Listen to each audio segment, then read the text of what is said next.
화장품 관련주들은 그 하락폭이 너무나 커져갖고 반등도 좀 빠르게 나올 수 있지 않나? 회복도 빠르지 않나? 그리고 이제 2차적으로는 면세점 관련주가 좀 직접적인 게 되겠죠.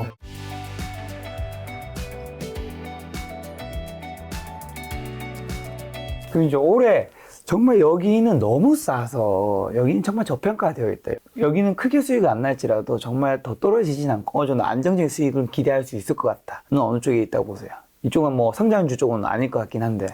예를 들어 제가 좋아하는 이런 기술 성장주를 제외한다면 소비주에서는 좀 화장품 관련주를 계속 보고 있거든요.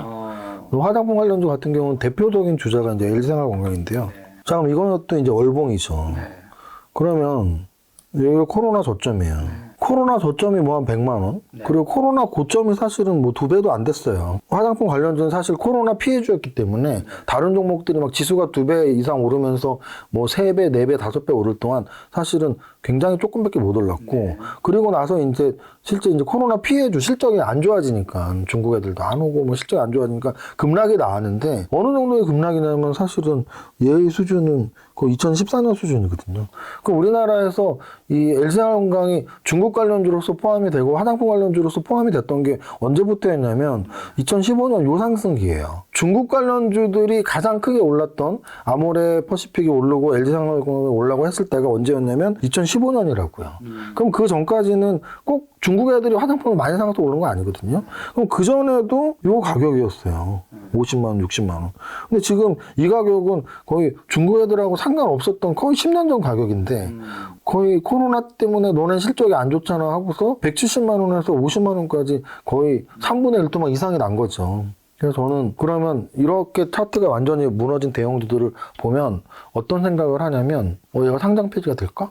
뭐 이런 생각 1차적으로 합니다. 상장 폐지는 안 될 것 같은데. 안 되죠. 안 되죠. 안 되면은 올라갈 확률이 더 높다고 봐요. 왜냐면 계속 말씀드렸잖아요. 이 가격이 언제 가격이니? 중국 애들이 화장품 사러 왔던 2014년 후반 딱 그때 가격이에요, 지금. 이 바닥이. 그리고 지금 조금 올랐다 해도 중국 애들이 막 사기 시작했던 2015년 그 정도. 근데 그 이후에 중국 애들이 계속 샀던 거, 그래, 코로나 때문에 안 온다며. 근데 거의 4, 5년 동안 올랐던 게 이렇게 빠졌다. 그래서, 그러면 결국은 코로나 리오프닝주가 지금 좋아 보이는 거냐 했을 때 그 전체 리오프닝주가 여러 가지가 있죠.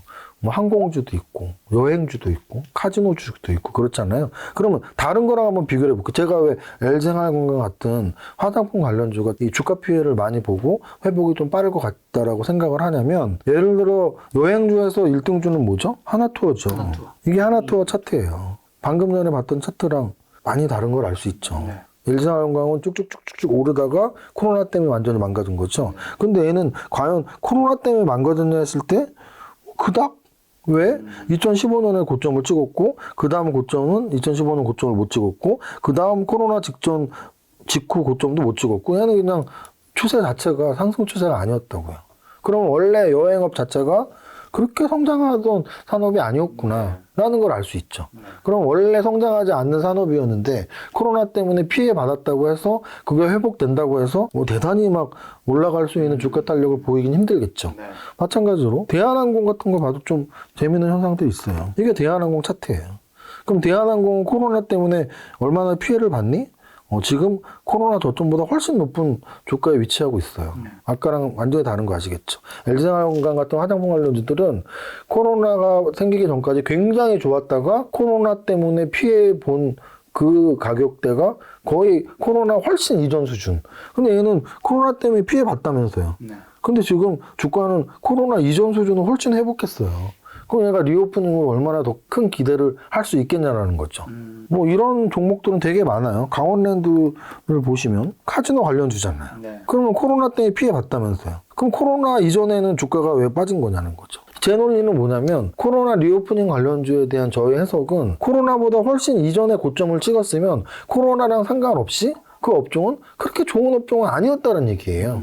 근데 다만 코로나 때문에 피해를 봤으니까 그 피해만큼만 올라가면 된다는 거죠. 근데 LG생활건강 같은 화장품 관련주들은 코로나 이전까지 굉장히 성장을 했었는데 지금 그 하락폭이 너무나 커져갖고 반등도 좀 빠르게 나올 수 있지 않나? 회복도 빠르지 않나? 그런 생각을 화장품 하고 같은 있습니다. 경우는 이제 중국 시장이 열린 게 되게 중요한데 중국에서는 제가 알기로 이제 저가는 자기 이제 나라 것들을 쓰고 고가는 우리나라가 아니라 이제 다른 미국이나 유럽 선진국 걸 쓴다. 근데 그게 이제 실적에 그대로 나오냐 하면은 별로 그렇지도 않아요. 그러니까 뭐 LG생활건강 만약에 그렇다면 그 말이 맞다면 지금 LG생활건강의 실적은 과거 수준으로 박살이 났어야죠. 왜냐하면 코로나가 지금 발생한 지 2년이 넘었고, 그죠?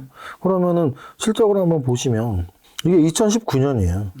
19년에 매출액, 영업이익 이런 것들이 2021년까지도 유지가 됐었고요. 2022년 4분기까지의 예상 실적의 매출액도 별로 줄지 않았어요. 그리고 영업이익이나 당기순이익이 좀 줄긴 했지만 그렇게 10년 전으로 회귀할 만큼 줄진 않았다는 거죠. 그래서 어찌 보면은 주가의 하락폭에 비해서 실적의 하락이 그렇게 크진 않다라는 거죠. 그러니까 무슨 뜻이냐면 우리가 호재가 나왔을 때 아까 AI하고 로봇 올라갔잖아요. 네. 그러니까 그런 질문 바로 하셨잖아요. 지금 많이 올랐는데 더 오를 수 있니잖아요. 그러면 앞으로의 재료 가치랄지 또는 실적 가치가 주가 오른 것보다 더 좋으면 더 오를 거 아니에요. 그렇지 못하면 못 오르겠죠. 마찬가지로 중국에서 이러이러한 것들이 있어. 그럼 악재로 해당이 돼야죠. 근데 그 악재의 재료 가치보다 훨씬 더 많이 빠졌다면 오를 폭이 있는 거죠. 근데 저는 과학의 과매도 구간이라고 판단을 하는 거고요.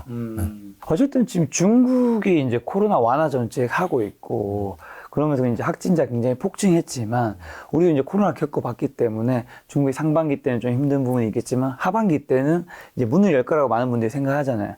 그렇게 되었을 때 조금 그러면 그 수혜를 받을 수 있는 곳들은 어디일까요?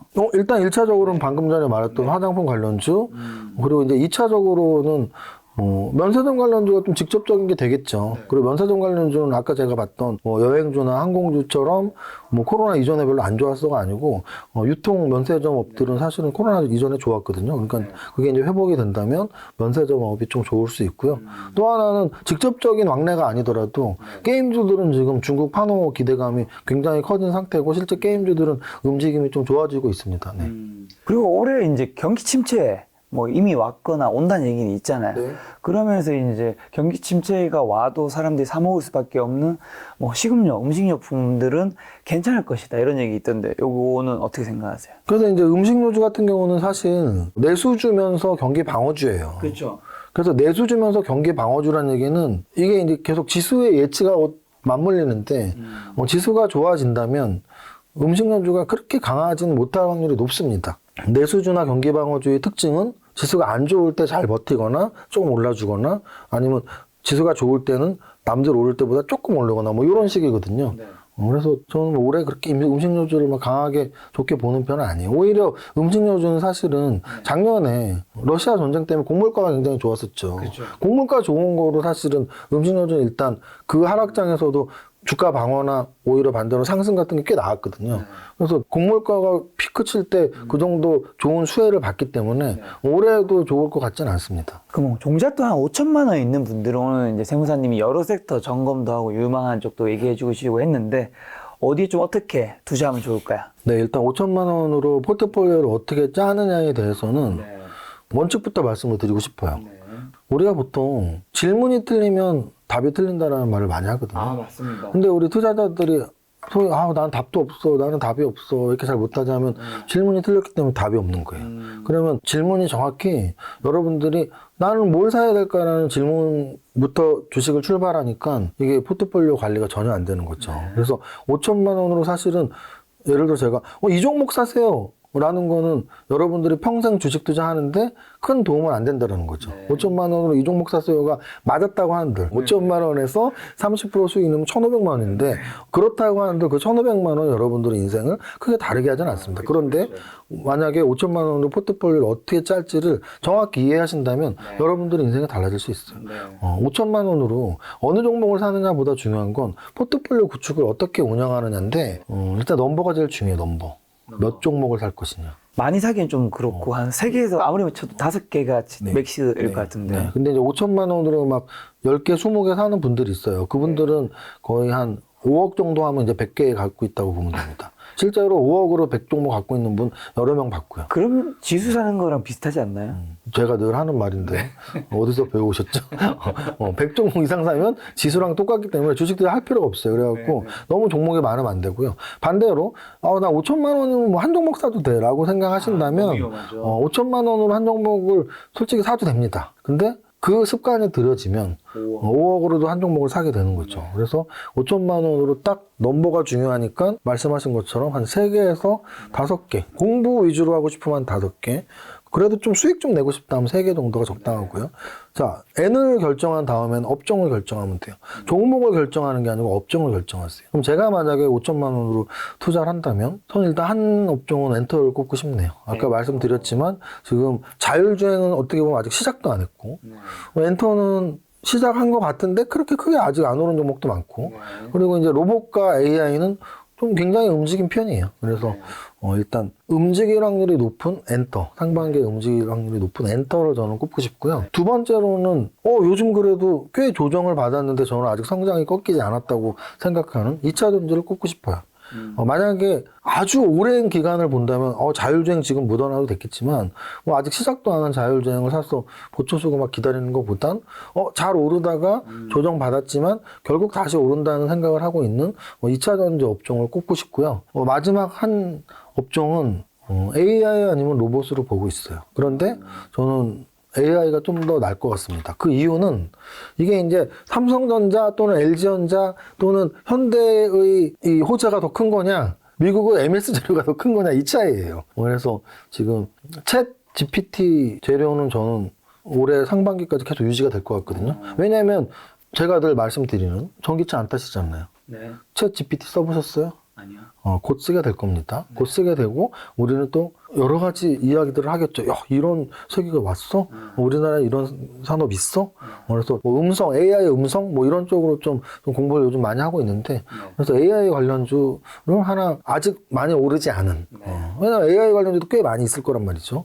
그래서 제가 만약에 5천만 원을 투자를 한다면 새 업종 오를 확률이 높은 엔터 올랐다가 조정받았지만 그래도 성장이 아직 안 끝났다고 생각한 2차 전지 그리고 많이 올랐지만 그 업종 전체는 올랐지만 아직 오르지 않은 종목을 찾아봐야지 하는 공부하는 마음으로 AI 이렇게 3개 업종에 엔터 2차 전지 AI 말씀해 주셨으니까 사실 그 안에만 들어가도 좀 좁혀지긴 하지만 그래도 굉장히 수십 개 종목 있잖아요.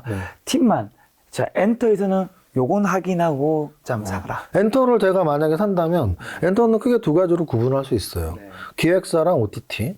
OTT는 당연히 넷플릭스나 디즈니 플러스의 그 전용이라 그러죠. 넷플릭스 전용 영화 또는 드라마 제작 업체들의 올해의 런칭 가능성 영화나 드라마를 봐야죠. 그래서 어느 게 대박 칠 것 같은지를 미리 보고 들어가야 돼요. 왜냐면 그게 드라마가 시작되고 대박 났네 하고 들어갈 땐 이미 바닥 대비 30% 50%가 올랐을 거고 꼭지를 잡을 확률도 심지어 있어요. 여태까지 모든 종목들 그랬단 말이죠. 재벌집 막내 아들도 그랬고 오징어 게임도 그랬고 그래서 여러분들이 이미 개봉을 한 걸 보면 안 되고 앞으로 라인업들이 쫙 형성이 되어 있는데 지금 1월이니까 2월 3월 적어도 1분기 안에 또는 상반기 안에 개봉 예정작들을 좀 보시면서 이건 좀 뜰 것 같은데 그러면 이제 그 다음에 이제 차트나 재무제표 보시면서 이 정도면 엔터에서 괜찮은 차트나 재무제표니 하면 이제 들어가시면 기획사는요? 엔터에서 한 종목만 사야 되잖아요. 기획사보다 저는 OTT가 낫다고요. OTT를 좋게 보시는 하나만 사야 되니까. 네, 알겠습니다. 그 다음에 이제 전기차입니다. 까칠하시는 네. 자, 2차 전지 뭐를요? 하이브 갖고 있는 거 아니야? 없습니다. 자, 그 다음에 이제 2차 전지 쪽은 2차 전지 쪽이 사실 애매해요. 왜냐하면 중소형주로 들어가면은 사실 리튬하고 조금만 연결이 돼도 굉장히 크게 오르는 애들이 많거든요. 근데 걔들이 단점이 있어요. 실적도 별로 없고 좀 이렇게 재료 가치만 있는. 그렇다고 해서 대형주 쪽으로 들어가 버리면 LG에너지 솔루션하고 삼성 SDI가 조금 늦는 감이 있고 그래서 이제 그 중간. 그러니까 시총 한 1조에서 5조, 10조 이런 사이 애들 걔들 중에는 일단 포스코 그룹의 포스코 케미칼이나 이건 시총이 크니까 종목까지 말씀드릴 수 있겠죠. 그래서 포스코 케미칼이나 아니면은 에코프로나 에코프로 PM 아니면은 저는 이제 저기는 좀 더 좁혀드릴게요. 폐배터리 관련주는 좀 공부를 해보세요. 왜냐하면 리튬이 있지만 리튬은 방금 말씀드렸지만 뭐 어디 아프리카나 뭐 어디 남미에 리튬 광산을 샀네 뭐 이런 종목들인데 사실 과거에도 그런 어디 금이 있는 광산 아니면 이런 것들은 오르다가 좀 꺾이면 다시 회복 못하는 경우가 많았거든요. 그런 관점에서는 저는 리튬 광산보다는 오히려 폐배터리가 중장기적으로는 훨씬 유리하지 않을까. 그래서 실제로 폐배터리는 2차 전지에서 남아있는 굉장히 큰 성장 산업이기 때문에 폐배터리 관련주로 좀 공부를 해보시고 그 중에서 좀 이거 재료도 좋고 폐배터리가 좀 기술력이 좋은데 이런 종목 하나 선정하시면 되고요. 자, AI는 삼성전자가 레인보우 로보틱스 유상증자 들어간다고 하면서 이렇게 지금 오르고 있는 거잖아요. 그래서 그렇게 본다면 결국은 AI하고 관련된 우리 AI 하고 있어. 또는 AI 할 거야 라는 대기업들이 MOU를 같이 해본 적이 있거나 또는 어떤 실적이 같이 납품 실적이 있었거나 또는 지분 투자를 한 종목이 있거나 그러면 그 어떤 종목들과 연관이 있어야 되냐면 삼성전자, LG전자, 카카오, 네이버, SK텔레콤, KT 이 6종목하고 AI 소프트웨어 납품 실적이 있다든지 아니면은 그 6 대기업들이 지분 투자를 했다든지 이런 종목 찾아보면 솔직히 있습니다. 제가 종목을 말씀드리지 않겠지만 이 영상 보시면서 오늘의 숙제네 한번 AI 쭉 그룹핑 해볼까? 그러면 막 킥해야만 한 20개, 25개예요. 그 20개, 25개 중에 지분도 한번 보면서 지분이 얘가 있네. 아니면은 사업 내용을 보면서 얘네가 삼성전자에 또는 얘네가 SK텔레콤에 뭐를 했던 같이 일을 했던 또는 연구를 했던 또는 계약 실적이 있네. 이런 종목들에 투자하는 게 저는 굉장히 좋은 매매법이라고 봐요.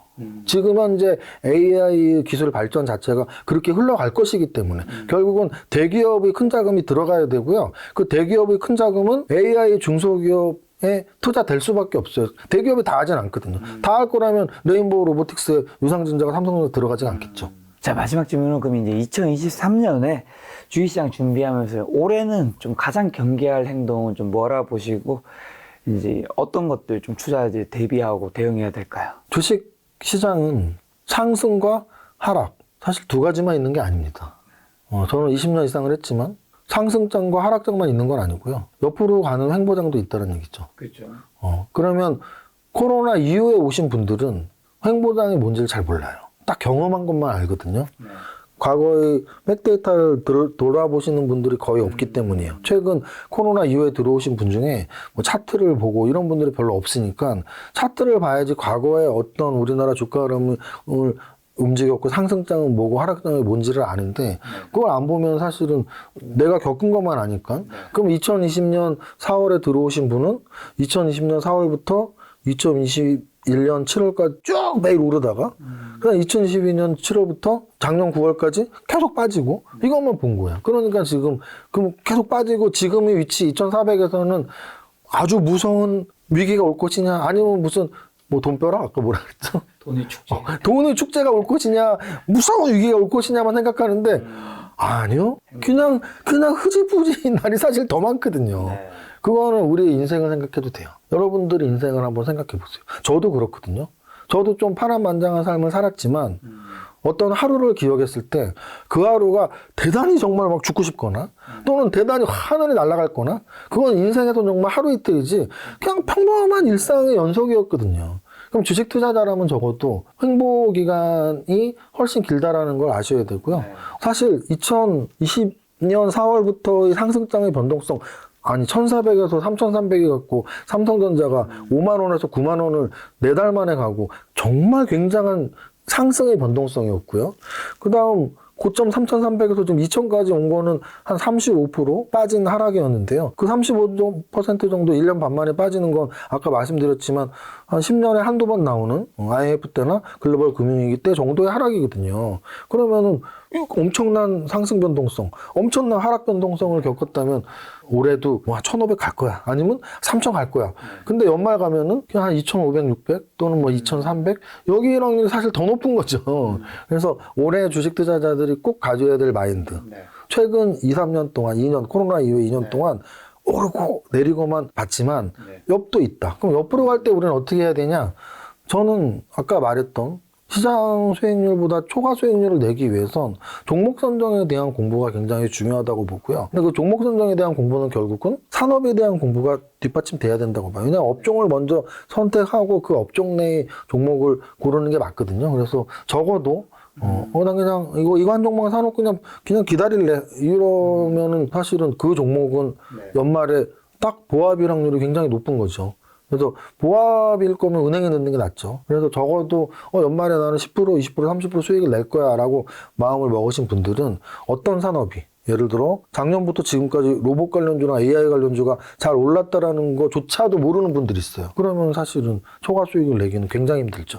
그래서 작년부터 지금까지 AI와 로봇이 올랐고 왜 올랐고 또 엔터는 왜 상반기에 좀 기대가 있고 또 자율주행은 어떨 것 같고 2차 전지는 어떡할 것 같고 이런 예상들을 제가 말한 게 정답이 아니라 저는 그런 생각을 갖고 있다고. 적어도 저는 생각이 있잖아요. 여러분들도 어떤 업종이 유망할지 그게 픽이 되면 그 업종에서 나의 탑픽 종목은 뭐가 될지 그런 좀 연구를 하는 적어도 보합장일 땐 연구하는 자가 훨씬 수익이 많이 난다. 상승장일 땐 사실은 대부분 비슷하게 상승나요. 왜냐 아무거나 사면 되니까. 하락장에서는 대부분 손실 나요. 아무거나 갖고 있어도 손실이 나요. 근데 보합장에서 모두가 보합으로 끝나지 않아요. 지수가 보합이면 그중에 2,000 종목 중에 한 1,000개는 보합이지만 500개는 한 30% 오르고 500개는 한 30% 떨어집니다. 오르는 쪽에 탑승을 해야죠. 올해의 주안점은 보합장일 확률도 분명히 있으니까 종목 선정 공부 열심히, 업종 공부 열심히 하자. 오늘 만나는 손님은 슈퍼게임 이정윤 세무사님이었습니다. 지금까지 여러분 소중한 시간 함께 해주셔서 정말 감사합니다. 오늘도 김 작가였습니다. 고생 많으셨습니다. 감사합니다.